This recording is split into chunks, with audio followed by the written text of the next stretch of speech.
Grace has gone completely insane with jealousy over the years.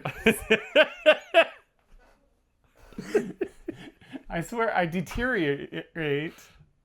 Deteriorate. What the fuck was that? Deteriorate. That's literal deterioration. Oh. Vortex opens, a new world spins. For Rob's first slide, the game begins. Phil knows the way through parallel streams. A first-timer's doubt, a super fan's dreams. We analyze the journey, we break down the feed. It's time to slide with me. Welcome to Slide With Me, a show where we review every single episode of the hit 90s TV show. Hit 90s TV show? I got caught up there. I like how he said that he practiced this. I don't practice. To be able to read it. So it rolls off the tongue? Yeah. Not out of the lungs, though. I should get used to it, and then yeah. Sliders. You gotta whisper it. Yeah. Like ASMR. But every time I do that, things happen under the table. Also, yeah, I was gonna say, it's that even when you're watching the opening, so I always skip the opening. I skip the intro as soon as it comes up. But I was watching the movie room. I've seen the fucking intro. I know what's going on. Do you ever wonder why there's other worlds? Actually, but then on this 9th episode, I kind of do. I skipped the intro, but it's still, I hear, because it gives you like the last 2 seconds of the intro. Every time I'm watching it, like skip intro, sliders. They know exactly where to do it just because people want that. We are your hosts, Rob and Phil. Oh, you know what my kid said today? So I was hanging up. Rob and Phil? I was hanging up a fan in what's one I'm looking for? Fan. We don't have any, so you had to go and buy one. We have a fan, so I set one up behind us. But I had to have a Phillips screwdriver and a Robertson. And my dad, ever since I was young, I always called Robertson screwdrivers Robbies. What's a Robert screwdriver? Square head. Oh. So he would always call him, he goes, pass me the Robbie or whatever when I was helping him. So I call him Robbies and give me the Phillips or the Phil. And so Dexter, of course, he's helping me with this fan that I'm putting up. And he goes, hey, you should call yourselves the Screwdrivers. And I was like, that's not bad. We're the screwdrivers of the hit show. Sliders. Wait, no, that doesn't make sense. But today... We get loaded on screwdrivers while watching. We should. Right? Oh shit, we could have screwdrivers and sliders. Today we are reviewing The King is Back. This was a fun episode, I'll give it that. It was so I was watching this with my my son, and I'm sure you've got information about it in a minute. But yeah, there was one part where I was like, he was like, is that CG? And I'm like, no, it's kind of do the split screen. It's the same actor. And then I'm watching the two actors actor. I'm like, that's pretty good interactivity. I'm like, there's no way. Slide me note. Did you look it up? I did. Oh, you bastard. I won't spoil it for our viewing audience, though. I will make a special note on that, and it will go directly with that. So skip to 21 minutes. 45 minutes 45 later, minutes for where we're us. still going over the opening. The King is Back is the 9th episode. There's also only 10 episodes this first season, eh? Technically 9 episodes if you double the pilot. Yeah, the numbering system is stupid. We don't follow. We just say the title. It does make sense that they get like 9 episodes of first season while they're kind of making sure the show works and whatnot. And then the second to 6, I think it lasted 6 seasons. It's not 5, something like that. Do they have 24 episodes? Not on this. Once we get to like season 3 or 4, they hit like the 24 episode thing, Really, eh? and we're gonna have fun. Okay, that's where they started. Like, who cares? We got some money. They also get like really lazy. but as it's opposed fun. to this already. It's cheesy. It's fun. Whatever. Yep. The King is Back is the 9th episode of the season. It originally aired May 10th, 1995. Wow. Rembrandt Brown. His name is hard to get out. It does it every time. That's why I say Remy. I know, you have trouble This reading, one's going to be more difficult, though. Even just saying it, Rembrandt Brown. Rembrandt Brown is mistaken for his celebrity double on an alternate Earth where his solo singing career attained the status of Elvis Presley. ish. Yeah. One thing I did think was comical was, so I guess Elvis was still Elvis. Elvis will always be Elvis. But I guess maybe the 90s were around when people didn't like Michael Jackson, because 92 was bad, I believe. Why are there no comparisons to Michael Jackson? Because I feel like for a black dude, that would be the comparison. There is a mention in this episode where they say, oh, it's just as big as when Michael Jackson rejoined Public Enemy or something like that. Oh, really? And then we're like, what? Yeah, I didn't hear that. There is one part that I'm sure you're going to skip over that I really heard. Oh, I don't skip over anything, and that's our problem. I know. The episode opens in the middle of a high-stakes escape from Law and Order world. Quinn has been found guilty of a crime his double committed, vandalism, graffiti, and is sentenced to death. Slide note, the judge on Law and Order world bears an uncanny resemblance to Judge Lance Ito, who presided over the criminal trial of O.J. Simpson. In a dramatic last-second courtroom rescue, the rest of the group breaks Quinn out, and they open a vortex to slide away just in time. I like how in no place that they've been to, and we'll talk about it in the very last episode, security really is a joke. There's no place that has security. I love how there's always like a last-minute slide. They're never like, well, Yeah. we They're gotta all wait just here sitting for around just waiting. 8 hours. Might as well stay here. Where are we going to go? The landing. The sliders land in the same courtroom, but on a new Earth. Wade flies over the defendant's table and over the gallery bar railing and onto a bench. The professor lands on and breaks the table, then smashes into a railing. Remy lands to the side of the table, but takes out a chair with his arm and possibly knees the professor in the back. And Remy turns around just in time to catch the handcuffed Quinn, who lands on his feet and Now, in this episode, they land like, holy moly, they're like flying and they're breaking chairs and shit. The next one, it was bad. It's not CG. It's a bad whatever it is, like a I don't know what you'd want to call it, cropping or whatever. But they they come out and they go, whoop, and they drop in the ground. And you can see it's like someone going down a slide, and then you pause the mid slide and then just drop them down. Like say, okay, take this film. We've got the background plate, and just pull it downwards. It looks awful. I hate when they get lazy and they just do it out of frame. Yeah. Like See, completely I'd out of rather frame, that. and then they walk into the frame, and they're like, Man, oh, my back. wanna see I'd rather this do shit. that than them going, rip, rip, rip, rip. I was like, this was a bummer. And whenever the slide at the start is kind of a shitty slide, I feel like it's setting me up for a shitty episode. why do they do the flip into the Yeah. thing and expect them to land well? Like, I tell why you, didn't I it's- land properly? It's like they're flying. They bounced on a submarine and they've gone through it. There's got to be another submarine. Submarine? What the hell am I talking about? Trampoline.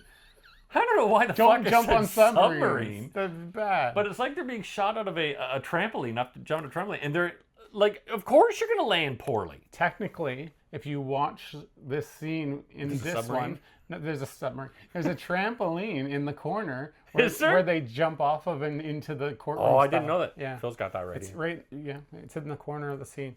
Did not see that. They leave the courthouse. People are pointing and laughing as they pass the sliders on the sidewalk. This was weird Happens to me all the time. because this is not how you'd react if you saw Elvis. You're gonna be Elvis. If you knew there was an impersonation thing Oh, in yeah, town that's true. or That's a a good point. Comic-Con or something, and Iron Man walked by, you'd be like, "Oh, it's Dude, Iron Iron Man." Man. They are approached by a man stating, "Pretty good. You almost can't tell it's an act. You're here for the convention, right? You know the Crying Man convention? All the top Rembrandt impersonators are gathering there." It was See, I love- bad. when I'm walking, so when I go to a Comic-Con or a fan expo, and I'm walking down the street, and a guy dressed up as like Iron Man. Borat, Iron Man, comes up beside me. He's like, "Dude, how come you're not dressed up in a costume to be able to go to the convention that's just down the street of the convention center, to which I'm going to, dressed as Iron Man, as we know is one of the characters from Avengers. It's going to be over there at 519 Center Street." I'm like, "I'm going there too." "All right, I'll see you at the convention. The convention that's at 519 Center Street that I'm going to be dressed with." Like, dude, who gives this much goddamn Exposition. exposition? Remy is ecstatic as he realizes he is popular on this world. The sliders cross the street and a lady screams in shock. Wade worries that they have broken a law like jaywalking and it's a bigger deal in this world. The professor suggests they run, so they do, and they are chased by a bunch of pedestrians. Now, did you notice, and this is probably just me overthinking it, but the reason Quinn thought that maybe jaywalking here is illegal was because his double wasn't getting the death sentence for spray painting in the other one. That's where I kind of put it together. I didn't connect them. I just connected it as like, we've been to so many worlds that anything could be possible. So maybe we did something wrong. The sliders run into one of their go-to places, the Dominion Hotel, where they run into returning favorite Gomez Calhoun. Will Fat I Sasso. got his name. Gomez Calhoun, played by Will Sasso. Dude, so I love Will Sasso now. I think he's really funny. I like fatter Will Sasso better. Did you watch him on Mad TV? Yeah, So good. He was funny. My favorite Will Sasso on Mad TV, he would do George Lucas, which was super fucking funny. Yeah. I love the George Lucas stuff, but he would also do, you ever watch him as Steven Seagal? Yes, he was so goddamn funny good. as Steven Seagal. And then I miss the other Mad guy TV. took over the Steven Seagal impression, the tall... I never remember. I legit only remember Will Sasso from Mad TV, and I remember the black lady, and I call her Seer because that's who she plays in the Star Wars Jedi Survivor game. She got into a bunch of things. Yeah, she was super funny. But Mrs. Swan, but I don't know what her. See, I what was never. her name? She's Lois in Superman. No, yes, as Mrs. Swan. No, Peter. Oh, Family Guy. Yes, she's Lois in Family Guy. I started. What's the right way to say this? I start getting disinterested when they start doing characters kind of ad nauseum that I don't think are funny. When I think they're funny, I think it's great. So when like Wayne would show up in Wayne's World, I could see you going like the hot dog guy's annoying, or that Stewart who'd be like, hot dog. Yeah, that guy. Some of that was good though. Some of it, when it started, sure. I was annoyed at first. No, see, I liked it at first, but it was when they started doing it and it was just a rehash of the lines. I'm like, this is not funny. But some of that Mad TV stuff was great. I love the thing. Remember they were talking about the one guy was done up as Steve Jobs, and they created a shoe rack called the Iraq. Yes. And he goes, the shoes that go into the Iran. That was fucking comic genius. They also had another one that I remember when the iPad came out. Everybody started bringing it back up in social media, what social media was back then. They had... Good? Right? It didn't want to make you want to kill yourself. But they had a tampon that you can wear at work that's electronically controlled called the iPad. Yeah. And Mad TV, we did it first. I'm like, Mad TV did some dumb shit that was a lot of fun. Oh, yeah. That's a show I could watch over again. You can rewatch it for sure. We'll do that next. Yeah, we'll do Mad Sasso. Mad TV with Will Sasso. Are you okay? What the fuck am I doing today? Talking about submarines and Mad Sasso? Jesus Christ. Maybe I did put whiskey in this drink. I was going to cut some of that, but now I got to put it in. Gomez yells, "Tears in my fro!" But he says it with such incredulity, like, tears in my fro! I'm like... Sliders are like, what? Gomez starts singing, "I got tears in my fro, cause I'm sliding. Fuck. He knew. That's why he's there. He's sliding like fucking 5 minutes behind them. He's just he's a fan. They're Sliders fan. "I got tears in my fro, cause I'm standing on my head over you." Makes no sense. Tears in My Fro was a song Remy released shortly after splitting from his old group, the Spinning Tops. It went straight to number 4 on the charts and was number 1 for 9 weeks. In this world, not in his world. No, yeah. Well, that's because he didn't shoot. We'll get that. Back in the hotel room, Wade picks the handcuffs on Quinn, finally releasing him from them. So this is where I was like, and he says, "How do you know how to do that?" She's like, type of thing. Like, she gives him that kind of look like, there's a lot of shit I know how to do. This is where they've been like 60 worlds. You'd think you'd learn lockpicking or something. But it's also, they're hinting at the, and they fuck it up in the next episode is why I'm bringing it up. They have they're joking around with the relationship between Quinn and Wade. And it's right? all like flirty. Yeah, will they, won't they? And they already set up, they did in the previous episode. Yeah. So you're like, will they, won't they? But what I like is, okay, maybe these two were banging. I don't know. But then when she's like, I don't do a lot of shit with handcuffs, I was like, I like that. That was a fun little nod. Slide note. On the television in the hotel room, Quinn and Wade watch Skipper's Island, which is essentially Gilligan's Island, except the roles are reversed. Gilligan is the grumpy boss, while the skipper is a bubbling idiot. Not a bubbling idiot. Same thing. I guarantee that the reason we don't see any of these Sliders actors in reaction shots to the TV is because the A crew is taking care of the Sliders and film the show, and they tell the B crew, just film dumb shit. We just like I Love Larry, or Family Doesn't Matters, or The Fresh Prince of Toronto. Like, film those and make those stupid shows. So they've got a whole crew that's out there doing these dumb little skits like Skipper's Island and stuff like that. I like to think it's the other way around. And the cast The A have crew. to improvise and go, blah, blah, blah, blah. And then they're like, oh, now we have to go shoot that. We can't film Sliders today. We're filming Skipper's Island. A news broadcast interrupts Skipper's Island. They note that the undisputed king of rock and roll, Rembrandt Brown, tragically died at the height of his fame 8 years ago. Mm-hmm. The news anchor talks about mythic tales of Rembrandt Brown sightings. They then show a home video from a tourist showing the Sliders. Tourist? A tourist showing us the Sliders walking across the street earlier, and then a close-up of Remy's face. The caption stating, The crying man, is it him? emphatically, Oh, better than that. More emphatic than that. More passion. The crying man, is it him? there you go. Seeing Earth Prime's Rembrandt, everybody assumes the king has finally returned. Slide note, the people behind this episode intended the home video footage of the Sliders to mimic the famous Abbey Road photo of the Beatles, Oh, I didn't notice that. walking in a single file line at Walking the in crosswalk. single file at a crosswalk. In talent manager Captain Jack Bribb's office, the Del Rubio sisters sing a few lines from the hit song Whip It, which reached number 14 in 1980. By the group Devo. Now, these three Del Rubio sisters, they're a real group. Guess what other show they showed up on? Not the X-Files. They were on as Peggy's cousins. Married with Children. They're Married with Children. Now, was that filmed in Vancouver? No, that was California. Oh, okay. Slide note, episode composer Mark Mothersbaugh Fuck. That poor guy.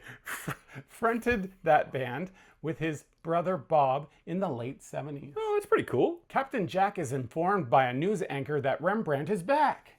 Also, what was... Oh, remember Elvis's manager? I think he was just called the captain. I can't remember. But I think this was a joke on Elvis's manager. Back in the hotel, a wet Quinn in just a bath towel and What a stupid sentence. I wanted to mention it because you always go to the part where they're obviously putting him in front of the camera half naked for no reason at all. But what amazed me is, we're at the height of, in the 90s, of like fake boobs and Baywatch and Playboy and stuff. Youth magazine. Yeah, and they don't do any real sexual stuff with Wade. I kind of commend them for it. Because it's like, wow, you're never throwing Wade in the bikini just because. You're never throwing... There is something in the next show that I'll talk about that I was like, whoa, didn't expect that. But they never put Wade in any sort of sexually suggestive Paddled situation. over a knee. Yeah, that's true. They did say, women deserve spankings in this world, indeed. That was Spanking World. That's where the one that Arturo, they had to fucking pull him back through the slider thing. Yeah, you can't stay. Back in the hotel, a wet Quinn in just a bath towel Ooh, sexy. and the group are watching the music video for Purple Hawaii, another one of Rembrandt Brown's hits. Yeah, I did like the green screen. Like, this was cheesy garbage. This episode was leaning into the cheesy garbage, and I was having a ball. It's a good song. Yeah. I I enjoy can play this these episode. songs while we're doing. Watch me. It's the on video the taken down. Yeah, here's Phil on Here's the video at least. Here's me breakdancing. Remy reacts with a gag me. Who wrote that tune?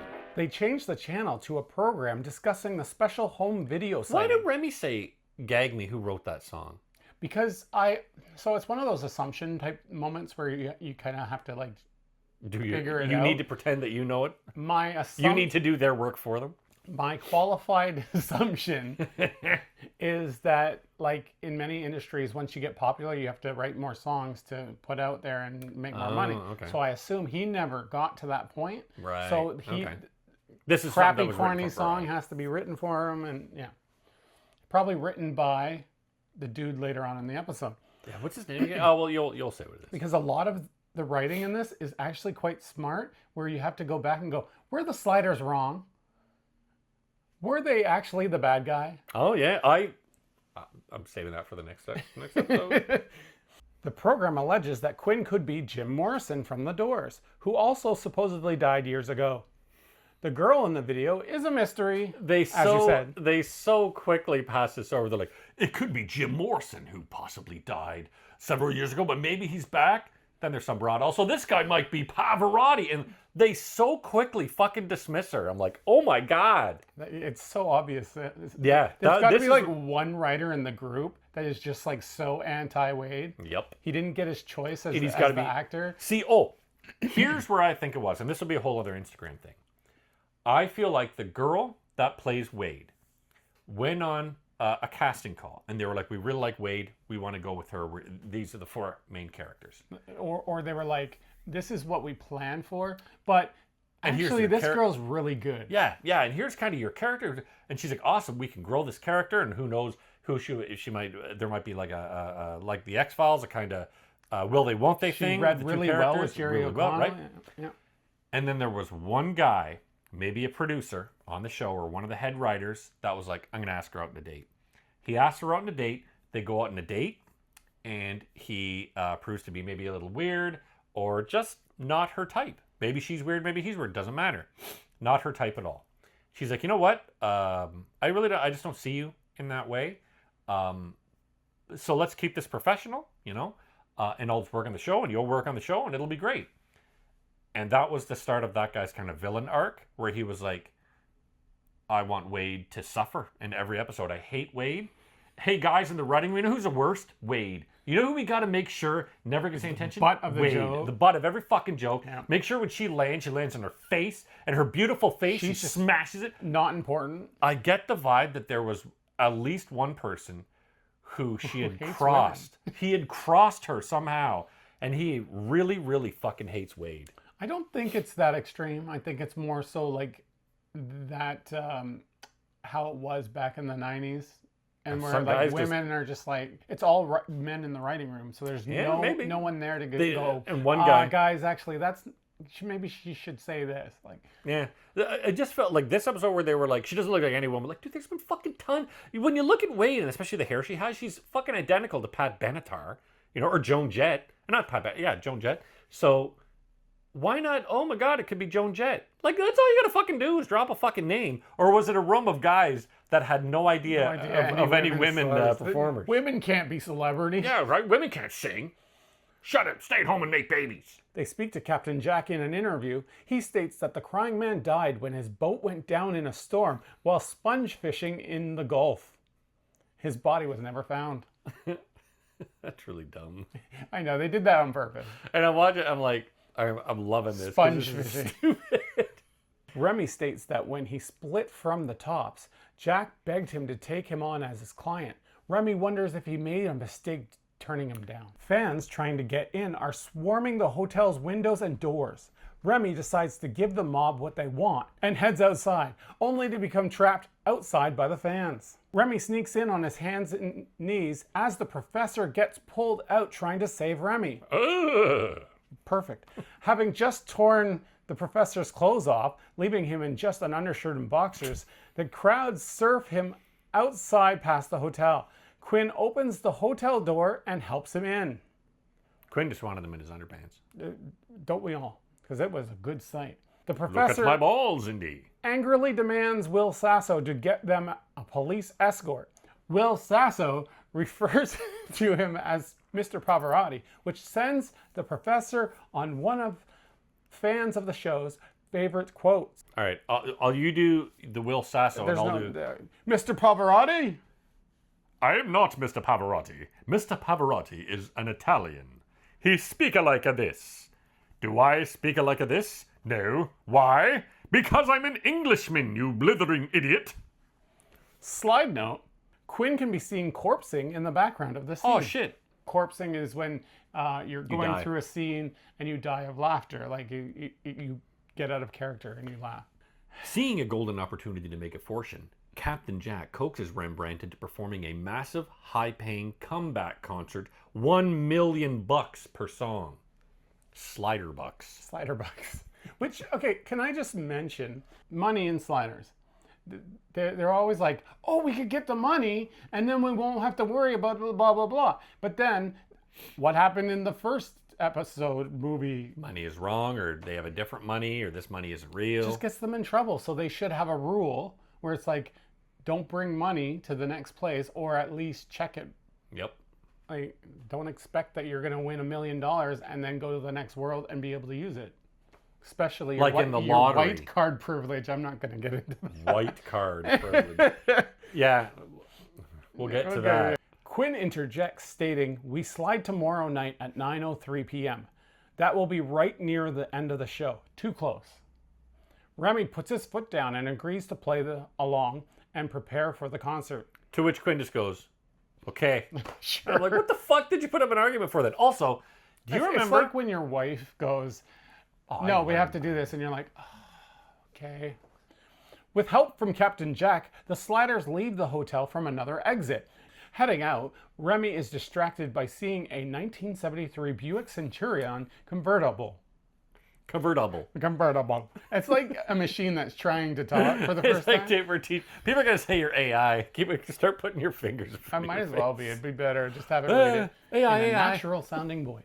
Heading out, Remy is distracted by seeing a 1973 Buick Centurion convertible, which they lovingly call his caddy. The same type as he was driving in the pilot episode. While distracted, a crying man impersonator strikes Remy in the face with a wine bottle and drives away with him, but not before Quinn reads his crybaby license plate. Now, I thought we were going to get, in the next shot, that fucking Rembrandt has a massive black eye, or the back of his fucking head is bleeding. You get hit with a fucking wine In the bottle. face. Like, come on. Could have been the top of his forehead, but still. Dude, And- you're going to fucking have a bruise. The sound effect they use is like a shatter sound effect, so he should be bleeding. Yeah, it's that fucking, that stock breaking pot sound effect. We switch to inside a log cabin where another crying man finds out from a news report that the crying man is back and set to break all records of the upcoming PPV show. No, I gotta put captions. I mean, they're there. No, you know what? Slow that down. Put it in like I could. We switch. I'll do that. Inside. Captain Jack implores the sliders not to contact the police, fearing that the kidnapper might kill Remy. Captain Jack quickly leaves and Quinn calls the cops anyway. Fucking Quinn. In a gross basement. What a start to a sentence. Don't you love my In a writing? gross basement. Imagine being my gotta read English it- teachers back in the day. You got to read it with like the trailer guy In a voice. gross basement. Oh, in a gross. I have to. Prepare for it. One man, one desire. One gross basement. One gross basement. The In a gross impersonator. basement, the impersonator that kidnapped Remy reveals himself as Maurice Fish, a former member of Rembrandt's old group, the Spinning Tops. And he calls him Fish, which I thought was great. Maurice has gone completely insane with jealousy over the years. I swear I deteriorate. Deteriorate. What the fuck was that? Deteriorate. That's literal deterioration. Oh. He blames Rembrandt for ruining his career. This this was great. It was never serious. Like this whole Maurice and Rembrandt back and forth. I get it. He's supposed to. It's funny. Like this whole episode was fun. I enjoyed. If they would have done this serious, it wouldn't have worked. What? The whole episode. If it was a serious episode. Oh no, not at all. All Maurice wants is for Remy to sign a paper that states Maurice Fish was the true brains behind the spinning tops and that he stole all his songs from Maurice. Back with the Sliders still in Captain Jack's office, the police think that the kidnapping is a hoax. Luckily, Captain Jack was all hooked up with a modem on his computer. Modem? Quinn looks up DMV records for the Crybaby license plate and finds Maurice's address. This is actually probably the first instance of hacking on the show. Just as they're leaving, Timu Remy walks... Sorry, man. Timu, I love that's that. good. I took that from my son because It's a thing, thing yeah. to say now.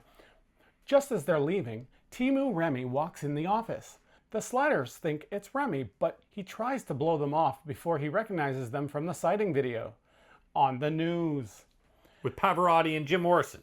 The Sliders realize this is this world's Rembrandt, portrayed by... Cleveland Derrick's real-life twin brother, Clinton Derrick's Carol.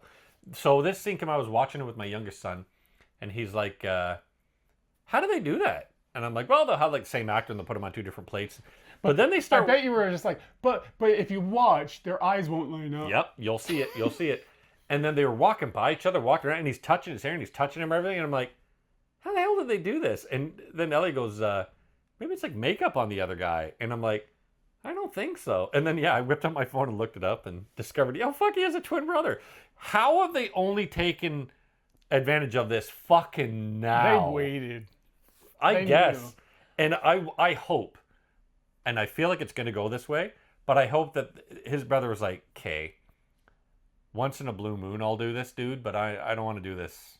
I don't want this to become a fucking thing where every time you go, there's another Remy. I'm not going to do that. I know I read something about this and I completely forgot to grab it, which is dumb. But I believe he was like either last minute cast as like they could have gotten anyone But I else, feel like, right? why wouldn't you cast your principals with people that you know might have had a twin sibling? His brother, I don't think was an actor. That's what I mean. I don't think that, and that's why I figured the brother not he being was an like actor. an engineer or something like that. And that's why I feel like the brother says, like, I'll do this once in a while, Yeah. but don't make it a fucking trope of the He's show. probably like, no, I don't do acting. Wait, how much? Yeah. 1995 money, $600. $1 million a song? His brother's fucking great. Later on, when they're singing together, I was like, It was he's awesome. fucking great.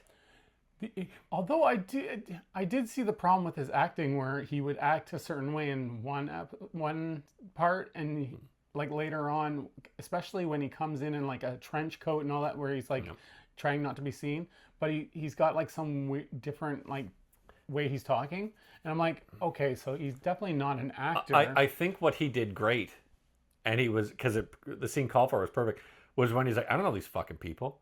Right? Because his brother has been working with them for fucking weeks, right? They've been maybe a month on this show. So they've, got a cadence and he's working. But this guy's brand new. He's never met these people before. So when they're like, oh, Rembrandt, he's like, yeah. He's like, get the fuck off me. He was like, that was great. I thought that was fucking... I thought that it was Rembrandt, what's his name? Cleveland, I forgot his name.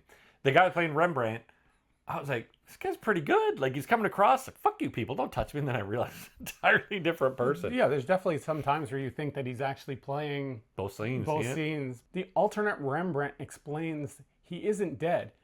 He willingly went into hiding years ago to escape the crushing pressure of fame and his maniacal manager.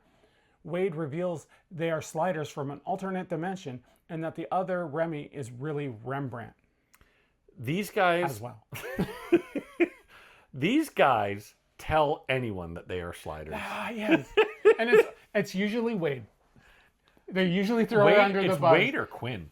But Wade in this episode. But the next one is Quinn. I'm like, dude, shut the fuck up. Stop saying you're a Slider, because people are going to think you're insane. And two... It's a secret. Yeah. And then the next episode Although, like the fucks that early- up even more. The early episodes where the equations just left everywhere and anyone could just become a Slider now. And I'm hoping like Benish comes back, and I'm hoping my Russian cabbie comes back, but... You never know. The Sliders ask to borrow his car. He turns them down. They explain Remy's been kidnapped by Maurice. Timu Remy explains he was the one that had Maurice institutionalized and states, I'm proud of myself for getting that out. I was going to say, you couldn't get, what were you trying to say before? Deteriorated? Yeah. You're deteriorated? It's certain words. And states if Maurice thinks Remy is Timu Remy, then Remy will end up in a morgue. Some of these just quick lines they were great. It was a lot of fun. Back at the arena, the concert is sold out, but Rembrandt is missing. To stall for time, Captain Jack throws a series of terrible Crying Man impersonators opening acts onto the stage. These, because they were varying levels of throw out. There was a white dude. I think there was a Mexican dude, Asian dude. I was like, this is awesome. When they went to the audience, this is one thing that kind of stuck out to me. Did you see who the majority of people were?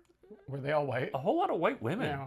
And I'm like, you couldn't find one or two black women, black guys? I know it wasn't the time. They went over to the Ellen stage and was like, come on over. Yeah. They went to Oprah? They went to the X-Files stage and they were like, all right, anybody that's not done up in monster makeup, come over to our stage for a sec. Jenny was, what was it? Jenny from the block. Maury Povich. Maury Povich? I don't know what. Yeah, Jenny. Oh, Jenny Jones. Jenny Jones. That was my and then favorite. there was, what was the other Vicky? one? Was there a Vicky? I don't know, Vicky. Yeah, What was Vicky the before Jenny redhead? Jones. Oh, come on. The redhead. Oh, shit. Remember Sally Jesse Raphael. That's who I'm thinking of. Quinn lets Jack know that they found where the kidnapper lives and to keep putting on impersonators. The alternate Rembrandt teams up with Quinn, Wade, and Arturo to track down Maurice Fish and rescue Earth Prime Rembrandt from his captivity. Earth Prime. We should call it, he'd be like Captain Planet. Earth Prime Rembrandt. That's our Remy. I should have just said Remy, but you know. Quinn takes Maurice away while the two Remys talk.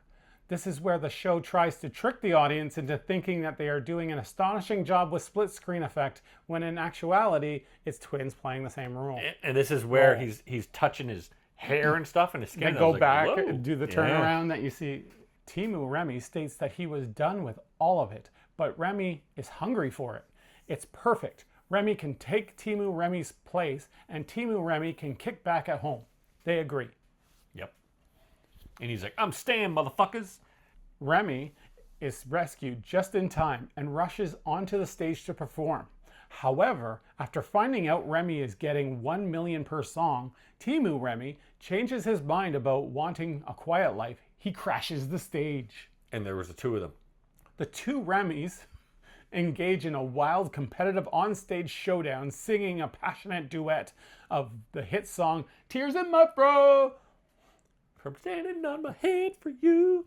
I really like this too because both of them are super into it. And I get the vibe that non-actor Rembrandt was like, oh, dude, I don't want to do this. But my brother is fun and is having so much fun doing this. I'm having fun because he's having fun. And it becomes these two brothers playing off each other, which would have been a lot of fun. You know, if my brother and I were to be able to get into something and have fun, like it's absolutely, you'd be totally into it. So now we get into an AI thing that I thought was just hilarious, because you'll catch it and you'll be like, what? Not true AI point. Recognizing that his double is the rightful owner of this fame and realizing the chaotic nightmare that comes with it, Earth Prime Rembrandt It's not easy. decides he doesn't want to steal another man's life after all. That's not really true. No, none of it. Now, the actual. During the showdown, Timu Remy out-Remys. Oh, that was out-Remys. Timu Remy outs Remy as being the greatest Rembrandt impersonator of them all. Remy slowly realizes that he's been screwed and leaves the stage to the awaiting Sliders. Completely different. Yeah. That's why I have to check it. With the countdown timer hitting 0, the group opens the vortex and slides out. There was a little pep talk for Remy, who was down, which was kind of cute, but not Come on, needed. Remy, just shut the fuck up and get in the portal. Pretty much how they treat Wade, so they're not going to treat Remy that way. Better. Do you want to read the AI one first? I'll read the AI the one real first. one or AI? All right, the AI one. Is the bottom one. The sliders land on their next world only to find themselves standing outside of an ice cream parlor. They look up to see a sign featuring a picture of Rembrandt. On this world, he is also the king, but only the king of local ice cream vendors. That's not true. That's not true at all. We cut to a child asking if Remy really is the king.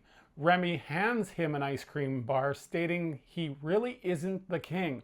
Remy reaches into his Cream King ice cream cart and hands a popsicle to another kid. Quinn jokes, "At least we get free ice cream." Remy argues back, Don't, okay? Just don't. As they ride their cart off screen. Not to mention, if you're a goddamn ice cream cart salesman guy, right? You're not allowed to eat the ice cream. You have to pay for it if you fucking eat yeah, it. exactly. Especially because they're so cheap. Stupid. Do you remember the ice cream Yeah, on I the do. carts? Yeah, I do. The what guy were would they always. called? We just call them ice cream guys. Really? Yeah. What would you call them? Dickie D's. Dickie D's. Oh no, we never. Yeah. I remember Dickie, but no, we just call him the ice cream guy because we lived on it much like how we are now. When I was a kid, I grew up in a cul-de-sac, and they would come in, and yeah, we would just fucking flood the guy. And they'd have this. What was it? A bell or it wasn't music? Was Nope, it? he had a bell. Yeah. We had one that followed after that. It wasn't a cloche. We had a truck that would come, one of those little ice cream trucks that played this little sound. That We have that in Kingston. I don't know if yeah. it's still going. Yeah, I don't know, hear but it every time, once in a while, but this isn't the neighborhood for it. He'll get No, jacked. no kids. No, he'll get killed. So, what did you think? I enjoyed this episode a lot. Not the top, but I can tell as I'm watching the show that there are some that are serious, that they were like, okay, the actors are trying to act, and we've got a full script, and we've got an idea. And there are some episodes where they're like, we've got this basic outline of how we want the show to be. And this was we got a basic outline, and we're going to have some fun with it. These are the shows that I like, and I hope I see more and more like this. But I do like that every now and then you have these more serious episodes. The problem with the serious episodes is when they start to go wrong, it's almost like a pebble that turns into a fucking avalanche. Mm-hmm. You know, they never, that was kind of a fuck up, but that's fine, it gets fixed. Usually it's like when there's a bit of a fuck up, it just gets bigger and bigger and bigger as the show It progresses. just does better, the silly episode. Totally. Great episode. I loved it. Remy did amazing in this episode. I love character-centric episodes because they're focused. Yep. Absolutely. Waiting for that Wade one where she doesn't kill her parents. Yeah, it'll come up soon.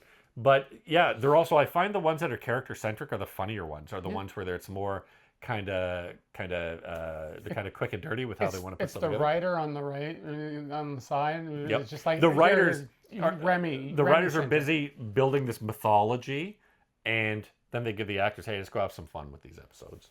Next, he was given the Wade one, and then he was fired. Never Right? happened. I think Wade should always be in should always be wearing like a bikini. I mean, no matter what the world is. Also, Wade's so stupid, right? Everybody agrees Wade's stupid. She's the worst. I want people to know, and this is not going to be cut out, so be prepared. We don't hate Wade. We joke about the Wade situation to bring eyes to it, to say that we see what's going on here, and it's funny in a way where it's like we pick at it. Yeah, the joke that we're making is the writers of this show clearly, and I brought it up before, they think girls are gross, or they hate women, but not with like a misogynist hate women. They hate women like the way when you're like 5 years old and you're like, ugh, girls are gross type of thing, right? They hate girls like that. Certain writers, I'm sure. Certain writers, Not I'm all. sure, yeah. And I'm willing to bet there was no female writers on this show. If there were, they were definitely told to 1995, there were definitely female told writers. to shut the fuck up, and we'll tell you when we need some Wade stuff. But yeah, the way they treat Wade is so poor. Like, she's treated as such a second-class citizen. And there'll be times where she's shown as a positive character or a brave character or whatever. I also... Over and over again, we've pointed out these times where it's like, why do you keep doing this to her? Why do you keep putting her down? Yep. I looked up this actress because I was curious. She retired from acting, and she lives with her husband. I believe they moved from like Italy to Greece and all these places. Yeah. Now they live in Vancouver. Oh, really? I thought she was still overseas. No, it says they now live in Vancouver Island. So I'm glad. I hope this woman found happiness because they treated her like shit on this show, and she deserves so much more. I do hope that even though she probably has that blackness for this show, that sounds wrong, that like at the time so much issues with the show that it ruined it at the time. I'm hoping that she can enjoy the fandom that has come with it. Yeah, it's kind of like who was I going to bring up that really hated it back then? Oh, on Boy Meets World. Oh, Topanga. No, actually. Oh no, Sean, that's not Sean. she's from The another brother, one. Corey's brother. Don't ask me. I don't know these fucking people. I know there was Fred Savage on. No, actually, it's Sean. On what the fuck was the one he was on? What was the name of the show that he was on? That's not Wonder Years, is it? Wonder Years. That's it. And then his brother was on Boy Meets World. So I think. Am I thinking of the right show? I don't fucking know. I don't watch any of these fucking shows. So Sean, Corey's best friend in the show, all throughout the show hated it. Hated it. And now he's doing a podcast, or has been, with Topanga and with the brother in the show. And they are doing what we're doing with Sliders and going back and rewatching their old shows and talking about each episode. I hate to watch myself which on is shows. Nice. But since then, watching it, it's been therapy for him, and he's grown to love the fact that he was part of the show. Nice. And he thinks, if there's anything I could say to my old self, is just relax and enjoy the experience as much as you can. I find myself saying that to my fucking kids now. It's like, relax, dude. I thought you were going to say, Shut the fuck up and doing this podcast. get in the trunk. But no, I just say to them like, dude, relax. I wish I had told myself more of that when I was a younger I think man. that's a general Fucking thing. relax. It's just like they were saying at my son's graduation, as one of the teachers or principal was saying, if there's anything I could tell myself, it would be not relax, but do not compare. Mm-hmm. If you compare yourself, there's some quote that she said that I forgot, but it's kind of like when I was a kid watching the teacher talk in front of the thing, and I was like, but this time we're like, oh fuck. But no, I was listening. It's just the quote was something like, comparison is the first step to I think I know the quote you're talking about. Something like the first step to losing the battle or something like that. Yeah. And it's true. Like don't bother. Just be yourself. It's hard to tell kids that. It's even hard to tell yourself that sometimes. Yeah. But as you get older, you're like, what the fuck was I so worried about? Especially once you get older, where it doesn't fucking matter anymore. Yeah. Like, what did it matter? Why did I waste all that time? What a happy way to end our episode about sliders. Remy! So if you like sliders, come to slidewithme.online and tell us what you like about sliders. And just go to the Sliders Reddit. Or go to the Sliders Reddit, which is reddit.com/r/sliders. That's 26 hours. 26 hours, Oops. too. Whoa. No, we don't do the hard R's. You're an idiot. All right. Goodbye, everyone. What the fuck is this now? I don't know.